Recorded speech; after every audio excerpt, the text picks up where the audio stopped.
All right, and happy Monday. Happy Monday, everybody. Welcome to episode number 67 of Fresh Mondays podcast. You have your hosts, Diana and Marley. Hi, guys. Last episode, by the way, was kind of reminded me or like let me know of the things that I've kind of accomplished or like the people that I met or kind of really like, you know, like you're in a right bubble, like in a right circle of people in a sense. So that last week's episode, I just wanted to share that with everybody that I was excited about last week's episode. You know what I think it's pretty interesting as like, I'm sure our listeners may have the same experience, but as, you know, since we're in two different states, I listen to what's going on in your life and you listen to what's going on in mine. And as an audience member, you know what I mean? Like listening to what you're going through, it seems like you met like gems while you've been in Seattle. You know what I mean? Super gems. Yeah. Super gems where like, if I do decide to move or like move away, you'll be like, damn, do you really find cool people or like gems like that in other places? Or is it just because of this weather and the atmosphere? No, I mean, it could be that your energy is attracting that too. I do believe that sometimes, you know, we subconsciously seek relationships with people that match our vibe at that moment. Because, you know, like even if it's negative, you know what I mean? Like there's times that you meet a person at that time that encourages the negative behavior because you're kind of seeking that in a sense. Yeah. So that may just be a reflection of the fact that you're just like in a very productive state of your life and you've met like a lot of people that are kind of on the same wave. You know what I mean? So I like that's what I've noticed. Yeah, I've noticed that like the trend in your Seattle experience is like, and a lot of them have even been guests here. So that's why I say that. It's like, wow, like these people are like hungry for life. You know what I mean? Like they want more, or they want to like make an impact somehow. Everyone is kind of on the same path in some sort of way, different areas, but like in the same path of like grinding mode, creative wise, like on it, right? Like they're Carla was a perfect example of that. Yeah, and not afraid to share, not afraid to bring others in, rile others, right? Not afraid to be like completely shameless in whatever they're doing. Like they're just gonna let it all out there, let it be known. So it's always been pretty cool. So shout out to Carla for episode 66, Photo Unique and Latina Makers Club, and finding other Latina women, Latinos in general, in the city of Seattle. In the corporate world, city Seattle, is just not easy to come by.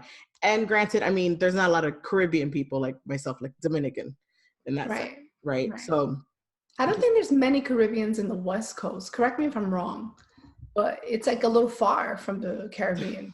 It's more than a little far. It takes 24 hours to get, like I've tried to look up a flight from here to DR. And that I would have to land in Miami. Right. If I get lucky with a nonstop flight from here to Miami. Right. If not, you have to get a stop flight, which usually you can end up traveling for 11 hours just to get to Fort Lauderdale and Miami. Wow. And from there, take the flight that takes you to DR. Which is at least 2.5 hours, 3 hours or something like of that nature. Yeah. And wow, that is one heck of a journey. It is. It is. It's toll take, like it takes a lot on you. And you have to be like, I'm sure I want this trip and this is where I want to go. Right. It's kind of like the way we feel about going to Hawaii on this side. Like we're just like Hawaii, like that's like, at least 10 days off of work. Like it's so far, like I'm not going to just be there for 3 days. You know what I mean?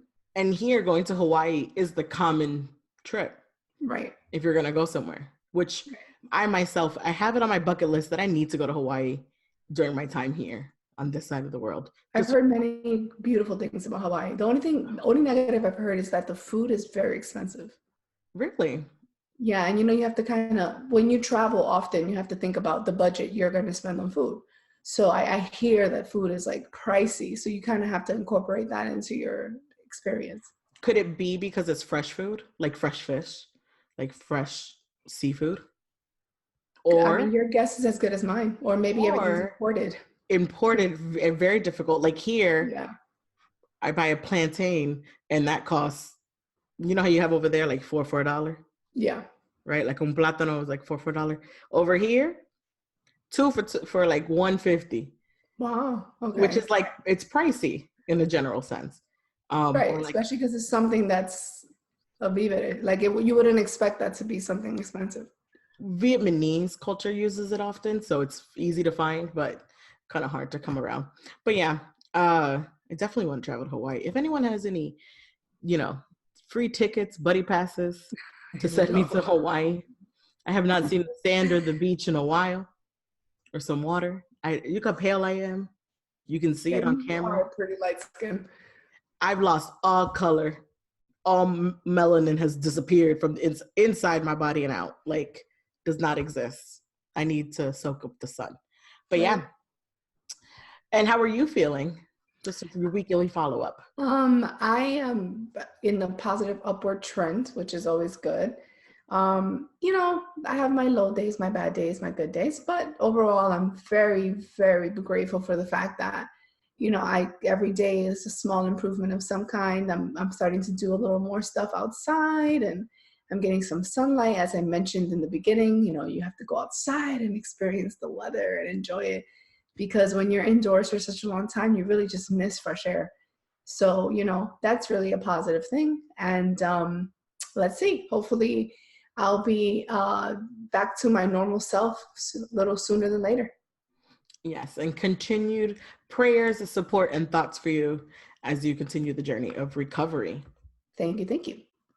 And so, as we go into this episode, we are going to be talking to an old coworker of mine, friend of mine.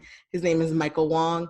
He is absolutely hilarious, like flat out hilarious for me, I guess, in a workspace.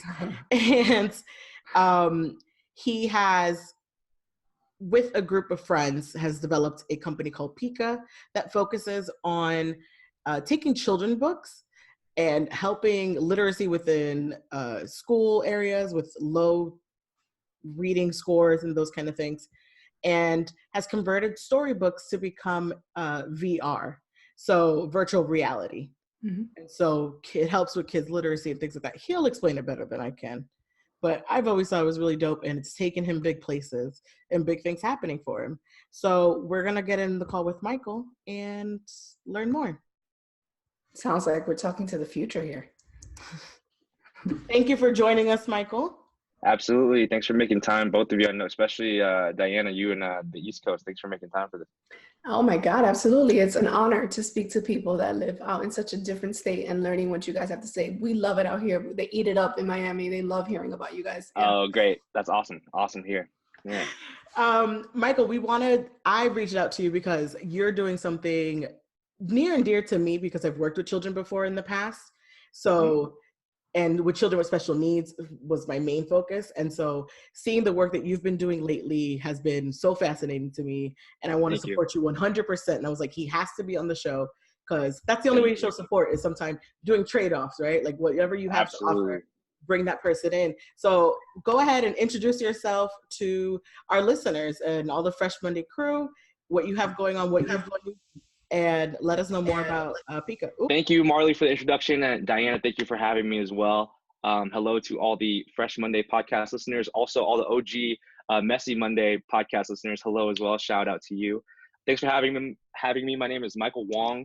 I am the founder and CEO at Peeka, virtual reality, where we make picture books come to life in VR, all on a cell phone, actually. So it started in 2016. Feels like a long time ago. My cousin Samari, he hates to read. He was 10 at the time. In fact, he would do his reading assignments with me on the phone while, again, he's in California and I'm in Washington.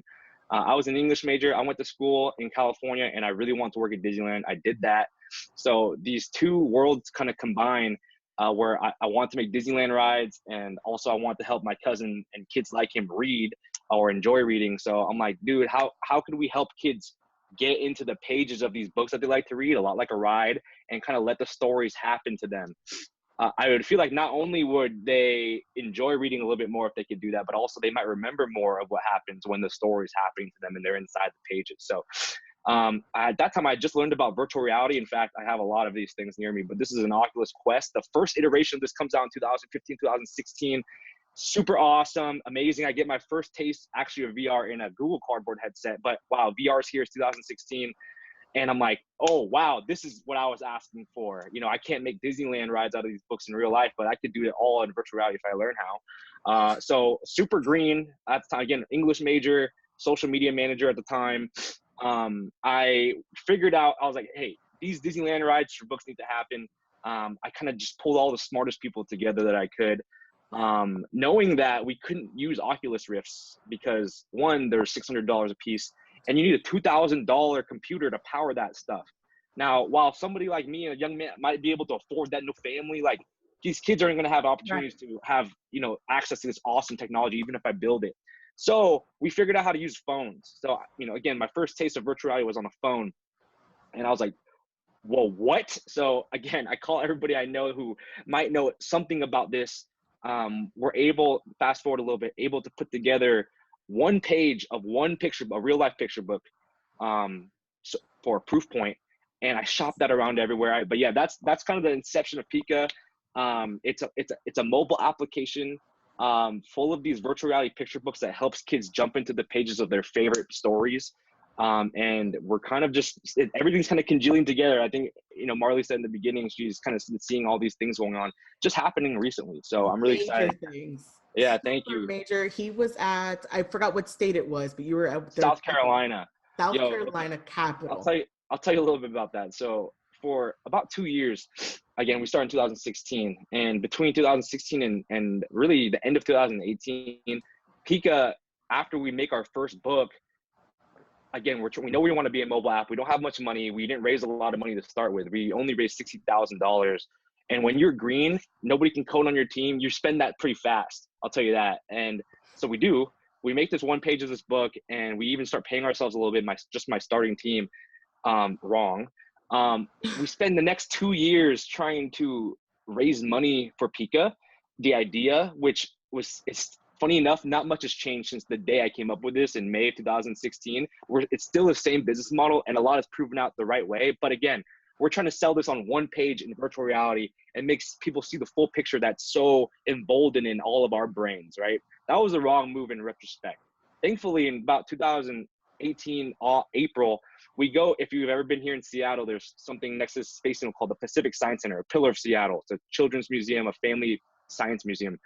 So we go there asking for money, in fact. Who weren't we asking for money in 2017 and 18? But they said, hey, we don't have money for you, but you know, we just started this thing called the Startups in Residency, where basically they're inviting Seattle startups to kind of show off what they're doing at the Science Center.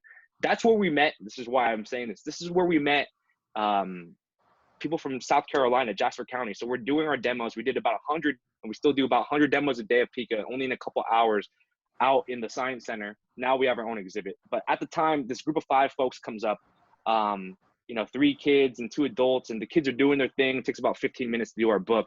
And the adults come up and say, wow, we're from South Carolina. We've never seen kids engage with like reading materials like this before. She starts to tell me more. Her name is Jackie, if I refer to her later. She says, hey, South Carolina is 49 out of 50 in the nation for reading scores.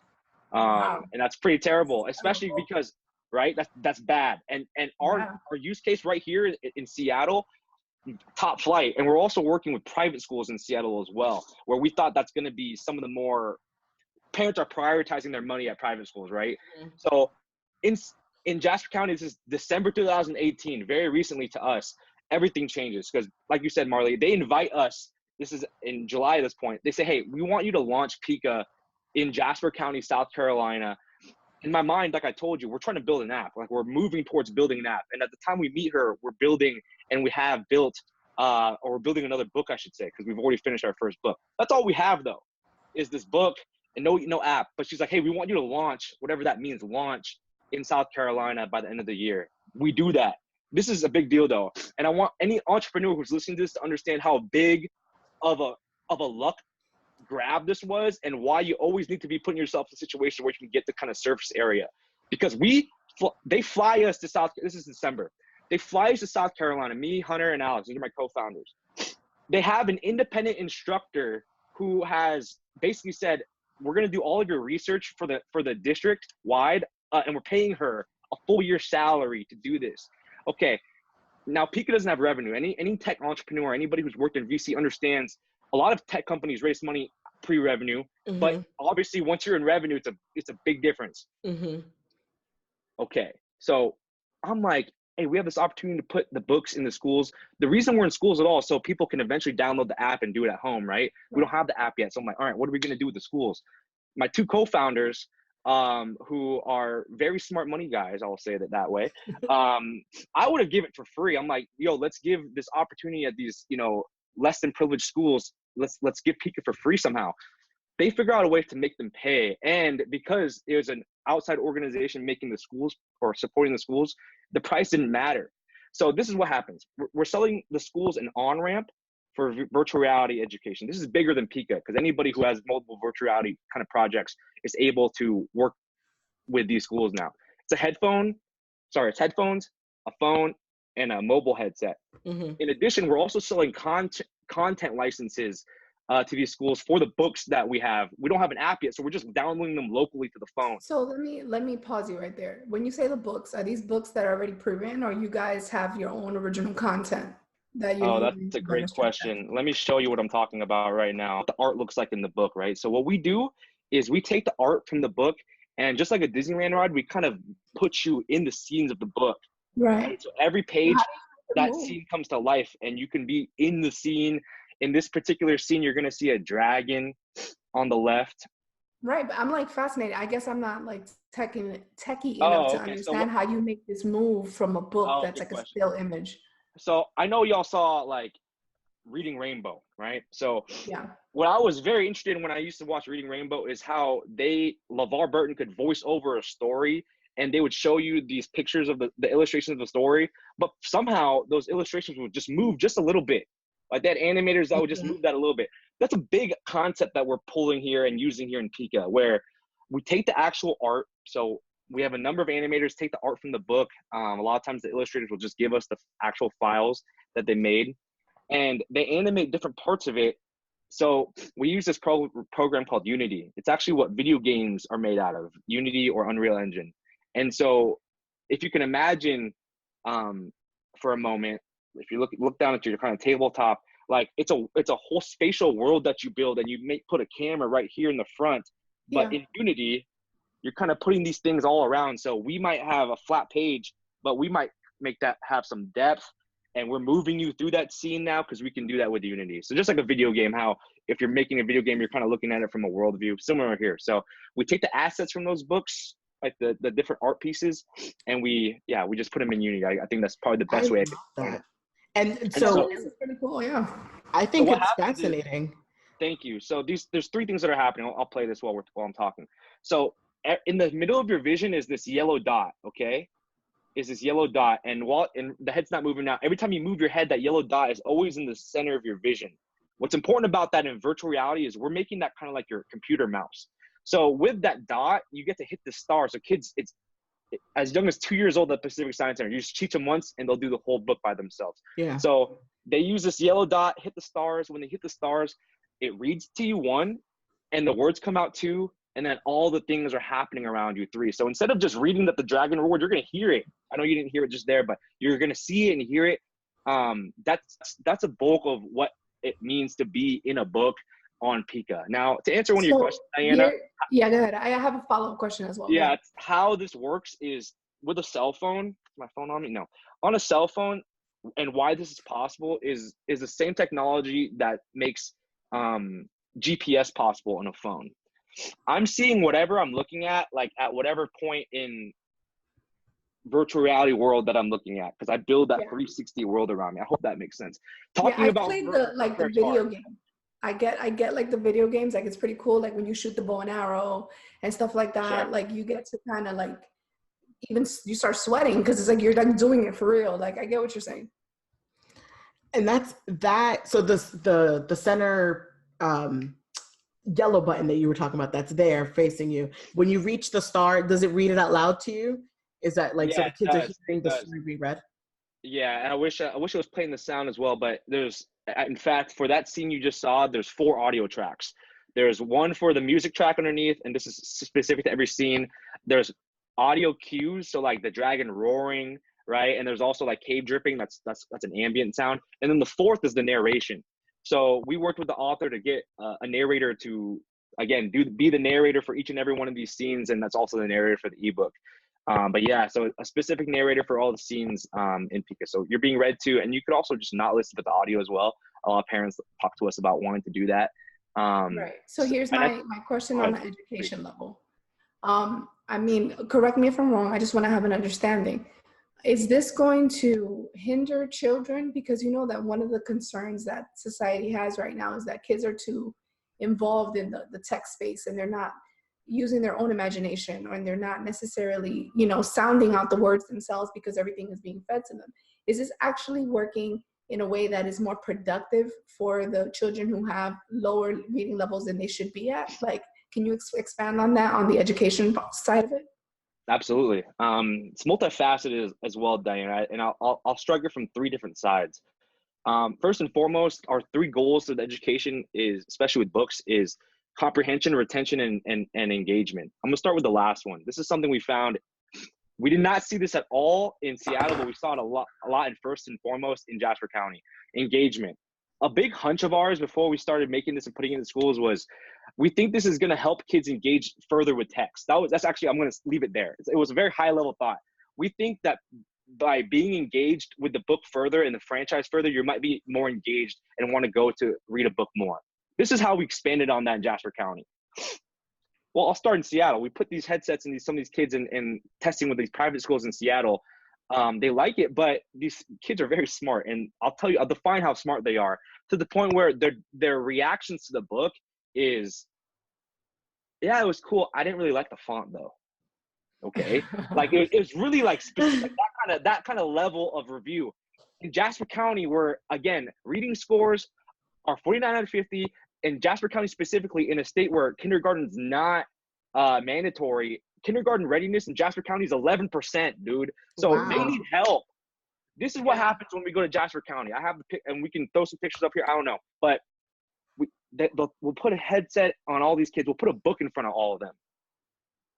The kids will do the thing, and they're talking to their friends, and now wow, boom. They'll throw the headset off, and again, this is the book in virtual reality. It's like you're in the pages. It's not like extra games yet or anything. It's very close to the book. So they'll take the headset off, and they'll go, dude, boom. They'll go right to the book, and they'll start showing people, yo, I like this one, or I didn't like this, or I remember this part. That was a big eye-opener for not only Peeka, but all the educators in the room, who realized there's not a thing I've ever had done here that's going to make one of these kids pick up these books, show it to their friend. I want to answer your question and concern specifically about tech and kids. Me being, I don't know how old any of us are. I'm 25. It was not very long ago that I was in high school, and middle school even. And I want to say this. Kids and phones, it's not going away. So I don't know who is thinking about, like, it's not going away for adults either.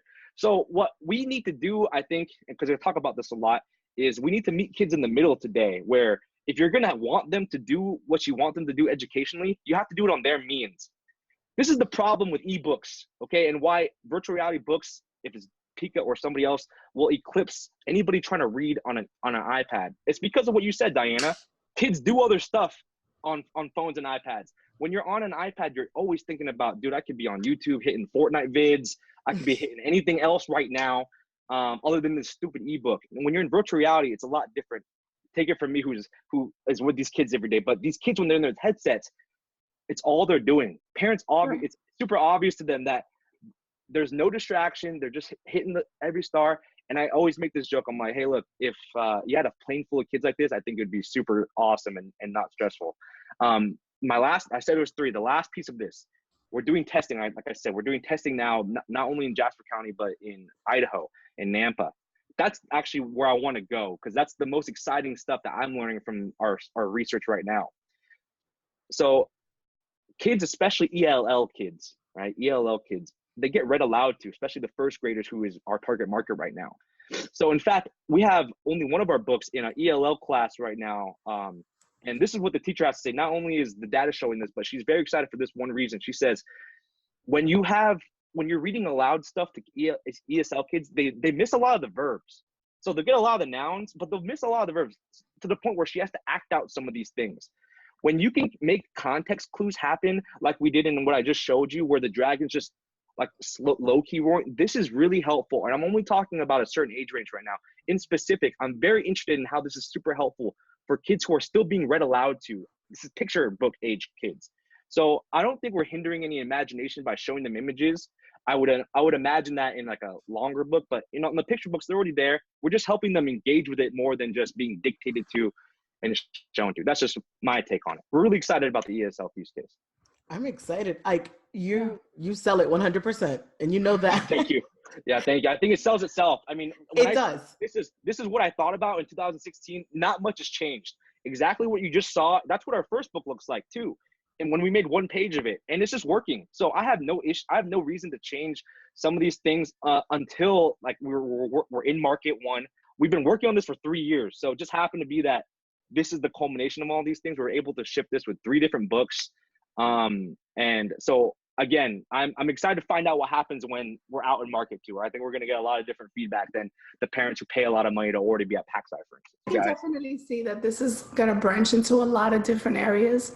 I think that it's even going to be able to talk about difficult conversations that sometimes adult and children have a gap in communication in certain areas. Yeah. I think that this is definitely going to bridge that gap in a really big way. I see so much growing potential with this original idea.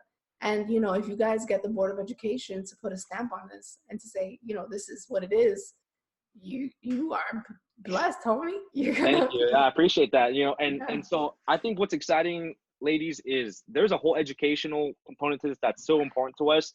Obviously, it branches out as the platform grows, the kind of content that's on there. So what I hopefully articulated for you is Peeka is a mobile app that has VR content for kids. The thing is, there's no VR content for kids yet. And I say that squarely because I'm paranoid about it. You can imagine over the last 3 years, there's still no VR for kids.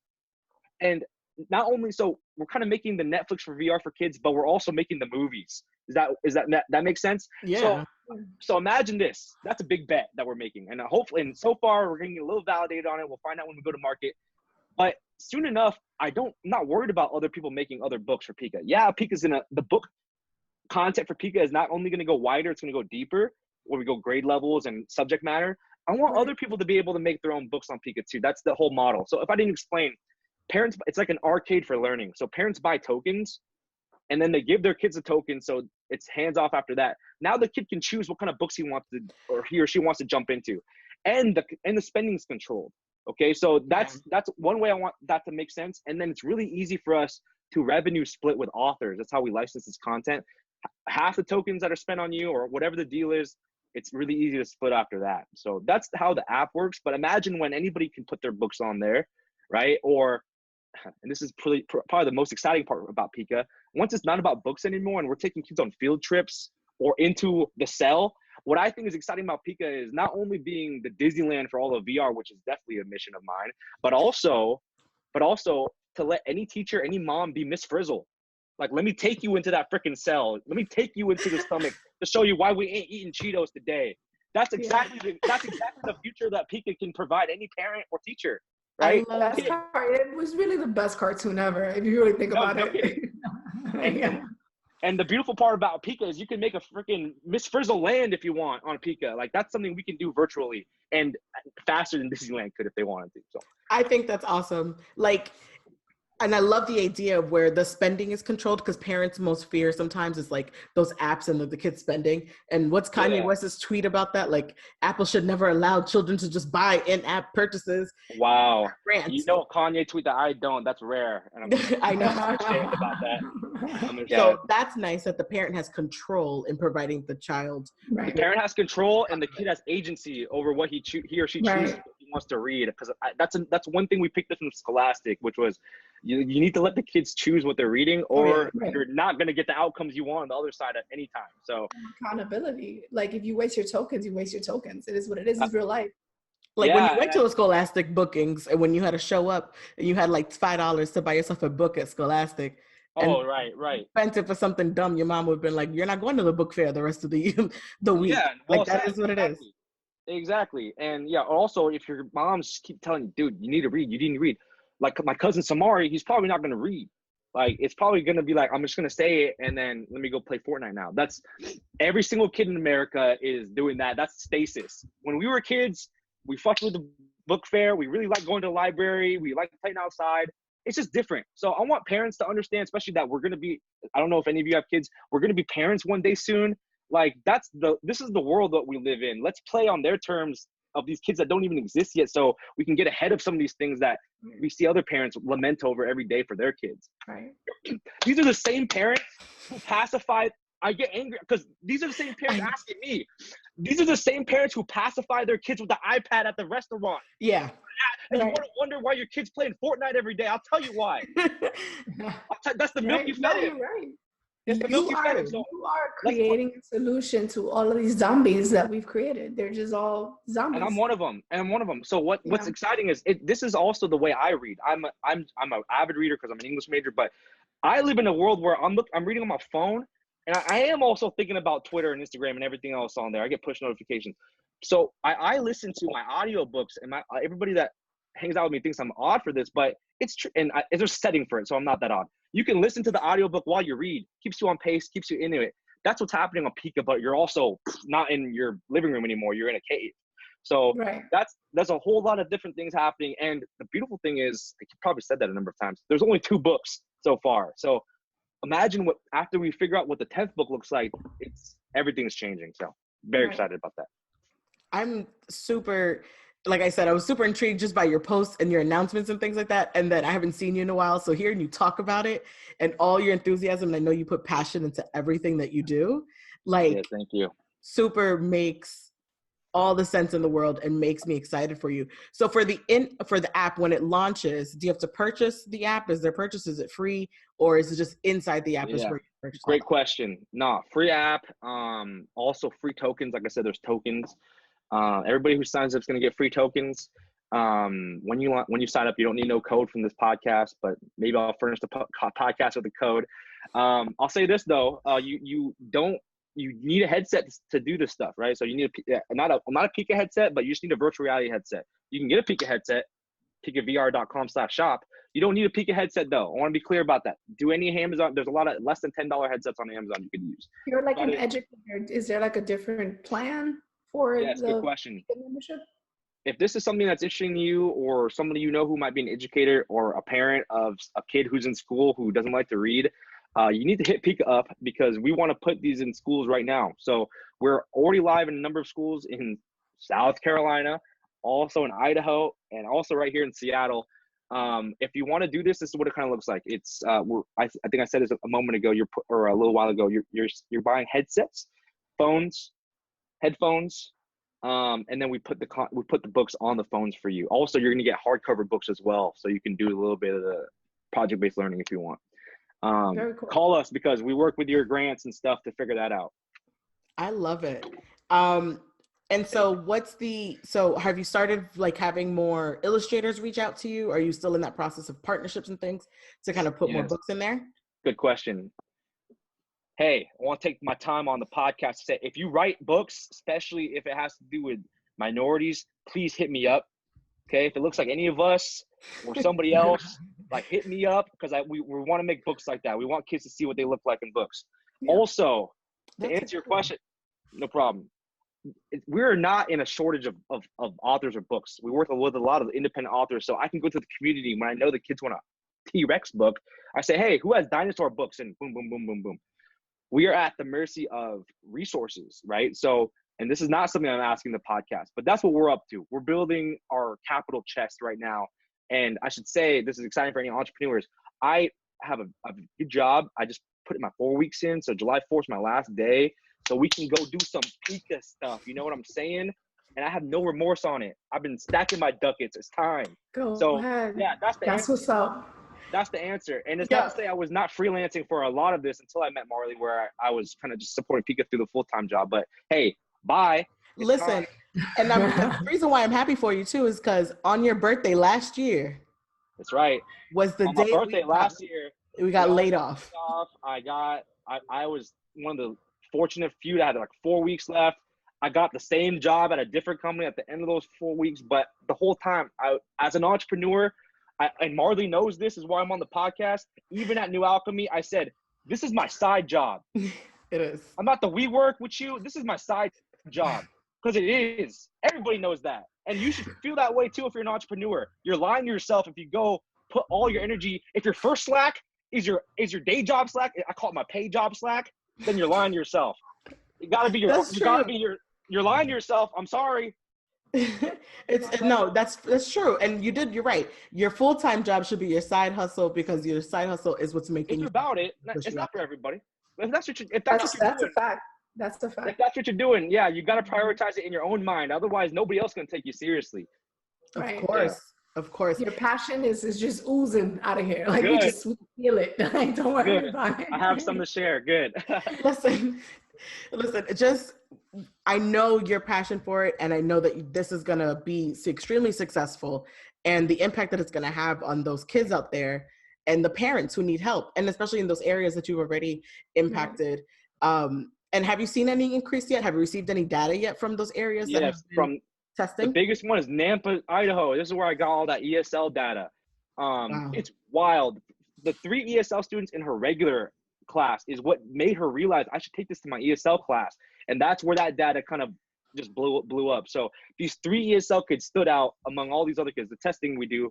For those of you who don't know what ESL is English is your second language classes. Thank you. Right. And also ELL. So boom, we do a test with kids get read aloud to, and then they do a test, and then the kids do the VR only, and then they do a test, 2 separate groups. And so very preliminary, because none of us have a PhD. I don't know how to set those things up, but we're working with all these teachers to kind of figure out with limited resources, how we can do some of this testing and give us some signal to where we should commit resources to actual testing. So those are some of the more preliminary data points I have that are very exciting to us, is how we can be helping kids who are, have a second language as English.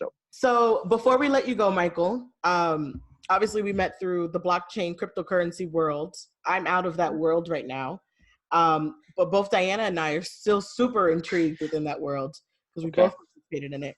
So I want to ask you, what is your thoughts, or what's the current market look like? What is the current state of cryptocurrency? What the future is looking like with them. This is not financial advice. I don't advise financially. I don't know nothing about that. I'm not a lawyer or a financial advisor, or am I registered to deal in securities of any kind. However, this is my opinion on cryptocurrencies right now. It's a good time. It's a good time to be in crypto, but you need to understand what's happening. So, number one, the best advice anybody can give anybody regarding crypto is if you just learn about either Bitcoin or Ethereum, that's going to help, just like startups. If you understand the startup and what they do, you're going to understand. So if you understand the startup, that's diminutive, but the startup of Bitcoin or Ethereum, you can learn a lot about why you want to invest or why not. Okay. But without doing that, first and foremost, we are at the end. A lot of people are saying we're at the end of a bear market. So for those of you that are listening that don't know, a bear market is when things are going down. Okay. And a bull market is when things are going boom, like bull run, right? So up and to the left, or right.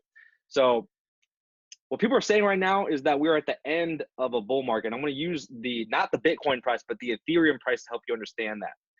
So Ethereum is around, when it opens, around $10. I'm going to just use this reference point, $10. There's a point in Ethereum cycle where it goes from $10 to $4,000, $400, $400, and then comes back down again. That's an important cycle in the Ethereum life cycle. Right now, this is what pundits are saying. Our $10 was the recent $80 price point, and right now we're at about 250, right? And about 4 weeks ago we were at 150, and 2 weeks ago we were at 280. This is why it's scary to jump in, and I want you to understand a couple things before you even try. But people are saying we still have quite a ways to go till we get to the 400 point of our cycle right now. But people say we're just at the beginning of that. So how do I want to explain this? If you are somebody who has a little bit of extra money that might be interested in investing, I want to prescribe you a strategy like this, especially as you're learning. Don't put it all in right now. Especially whatever all is to you. I don't know what that means. Don't do it. Do it at this is called dollar cost averaging.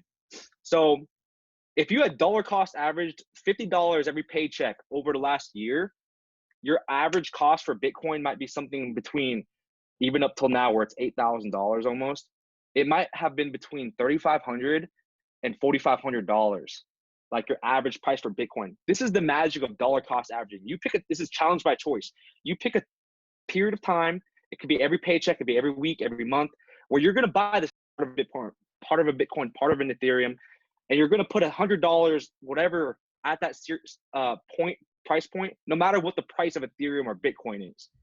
And it matters to have discipline about that, because at the end of the year, you're probably going to get a pretty good price. Sorry, my internet's unstable. You're probably going to get a pretty good price by the end of the year, related to if you had bought in 1,000 here, 500 here. So nobody can time the market.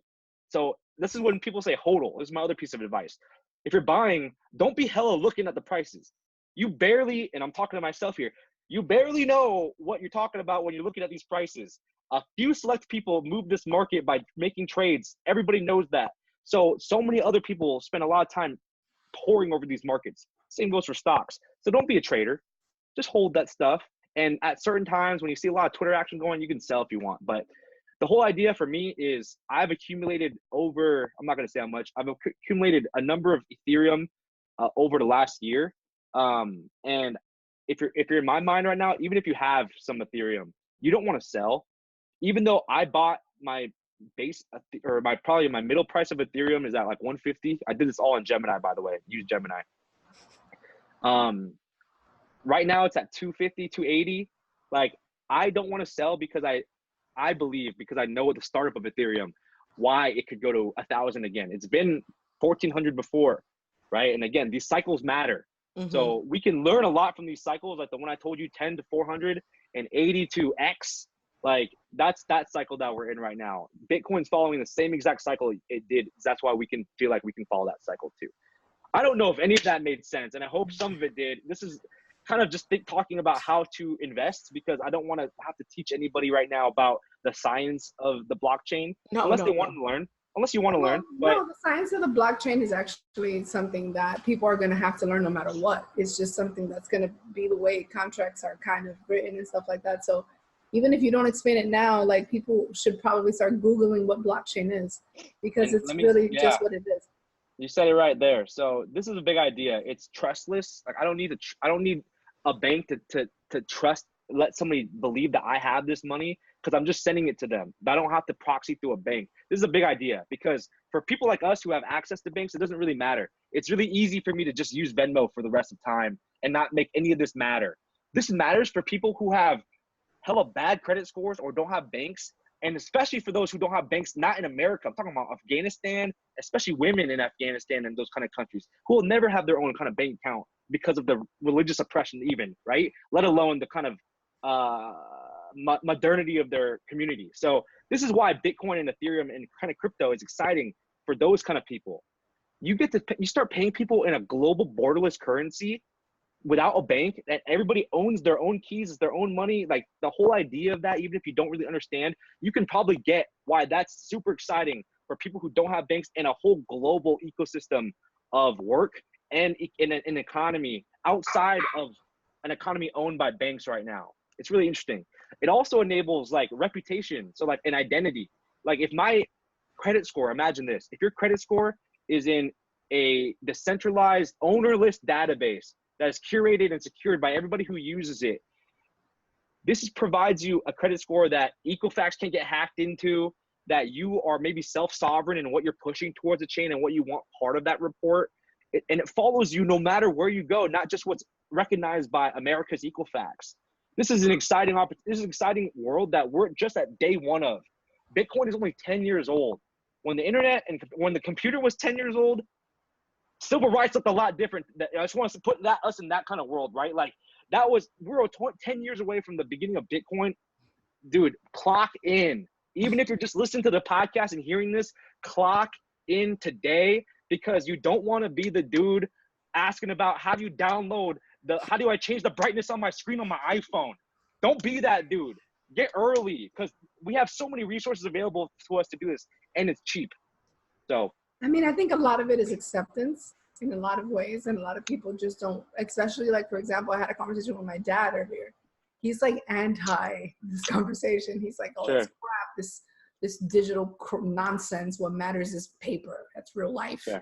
You know what I'm saying? A Okay, building. yeah. You know what I mean? So that's like the old school. You know what I mean? So it's like, I think a lot of the hurdle right now is acceptance of understanding that this might be, you know, the new Google. You know what I mean? The new www.com era. There You you know? go. Closer to that, right? Like for Bitcoin, they want to be, a lot of these coins have similar interests, but Bitcoin and Ethereum, they want to be the world's money. So kind of what I just described to you is, and Bitcoiners see this very easily, but a world without cash and is replaced by one currency is really that everybody owns, makes things a lot easier, like in your head. Now, I see that vision for cryptocurrency. It's also the one I just told you about, the unbanked Yeah, women. but I also see the government being terrified of that. I see. So let me tell you, yeah, right. I'm with you. The part that because of that, I think that we're going to have a very hard time improving UX. So anybody trying to figure out how to own their own keys, they're all going to be scared about it, to the point where governments need to protect people because they don't know how to protect their own assets. That's where, until we fix this UX challenge where it's really hard and scary to people even that are really smart and own a lot of Bitcoin, they're getting their SIMs jacked, if you've ever heard of that, where they can call T-Mobile and just steal all of your crypto that way. Yeah. Like, I understand why people, like, I don't think farmers are going to use Bitcoin in 50 years. I'm going to be the first guy who owns Bitcoin to say that. I don't think it's in our lifetime vision that somebody on a farm is going to send me some Bitcoin if they want to buy services from me. It's going to be in some Venmo-like aspect where all of it's obfuscated away, but you still own and okay, I need to pause for a second because, yeah, I hope that made sense. Anybody listening to that, you should at least get how excited I am about it, because it's something to Google, like Diana said. I think that, like you said, like the acceptance is the hardest part, because I was I had a foot in that industry, in that realm. I had a better understanding and more accepting of it, and it became real life to me. So for those who don't have it in real life, participating or having those conversations, it takes a little bit harder. And some people see it as a facade, right? Or like as a moment kind of thing that. Yeah, and that's wrong. They need to understand what hype cycles are in tech. Like a hype cycle, this is bear and bull markets, like a hype cycle. For those of you that don't know the Gartner hype cycle, I'm going to make it very clear. And I'm going to use iPhones and Palm Pilots to describe it. So right here, it's like, all right, I'm getting excited about the idea of Palm Pilots and mobile and touch. And we're at Palm Pilot right here. And then it goes all the way down. And what we call this is a trough of disillusionment. That's where we just were with crypto. Post ICO boom, all the way at the bottom of trough of disillusionment. That's also when Peeka started in VR. All the VR that shipped didn't really deliver. We'll start building right there. Okay. Yeah. I want everybody to realize that we are in the end of the bear market, in the end of the trough of disillusionment right now of crypto at large. At the last bull run, we didn't have Cash App where you could buy all this Bitcoin. Any of these big companies working on Ethereum, they're so easy to get Bitcoin and Ethereum right now. I'm excited for anybody who can clock in to right now, not because you can make money, but because this is the future. And along the way, there's different ways to make money, just like anybody who clocks in to early technology. You can't look at it through any other lens than the lens you look at first wave technologies with. www, internet, right? You can't look at it like the Uber model. It's not. It's people talking about the internet like it's not ever going to happen. That kind of talk. And there was an article this week that said Facebook is coming up with something. It's the currency with the twins. They're going to come up with Facebook currency where you can purchase things only on Facebook through Facebook with their own currency. I mean, I think it's brilliant in my opinion. But. I mean, yeah, it's just, everyone got to keep up and keep in pace. Thank you, Michael, for your insight. Yo, listen, I'm sorry if any of that didn't make sense. At least open yourself to the conversation. Accept the invite to the convo. That's right. So, Michael, tell people how to find you, how to find Peeka, how to get in contact with you, all the handles, all that stuff, all that good stuff going on. Listen, you don't need to follow me. Don't follow me. Follow Peeka. And that's Peeka VR, PEEKA VR. Peeka VR. That's everywhere. Twitter, Facebook, Instagram, and .com. And at PeekaVR.com if you want to hit Michael Wong, or Michael at PeekaVR.com for whatever reason. I'm there too.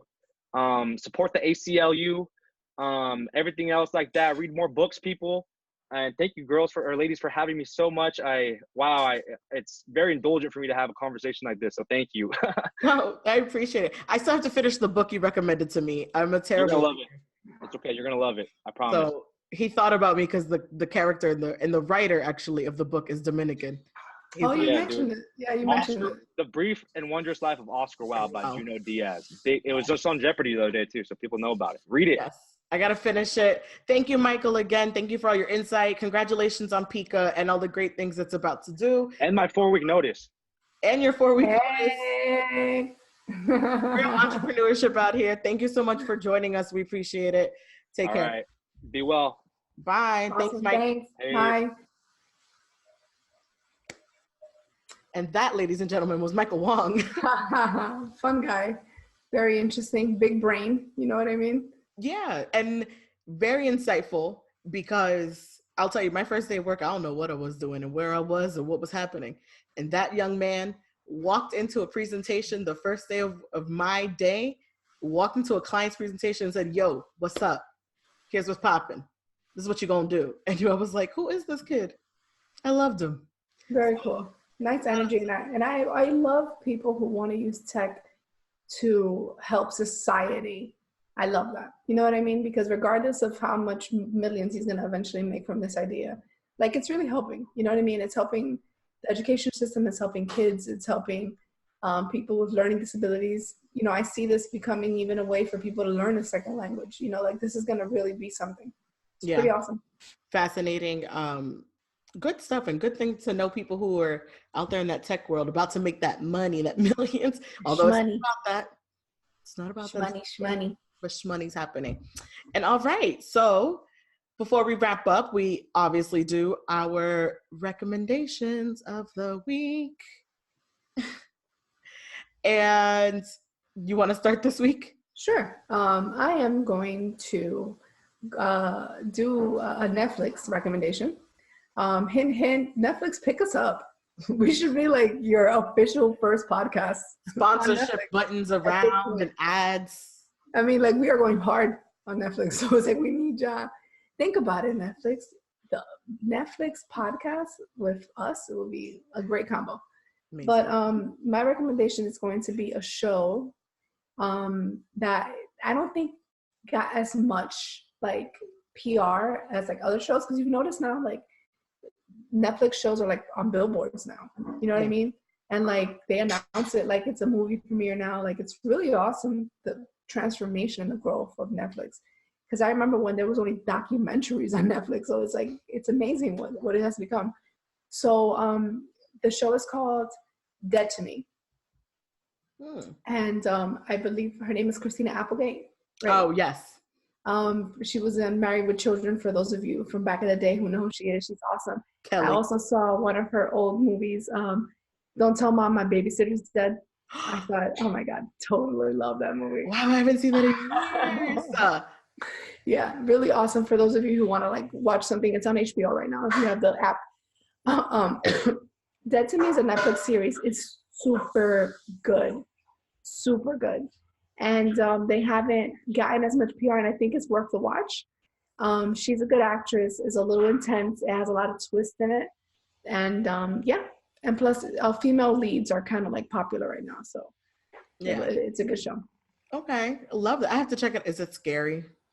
No, it's not. It's like a little psychological. It's pretty good. I don't know if I can do psychological, but I'll give Oh my God, Marley, stop being a punk. Just watch the show. It's really good. You're talking to a grown woman who still has a nightlight. So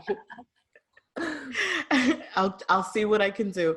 My recommendation for this week, I don't have one fully prepared. Okay. Womp womp. Womp womp.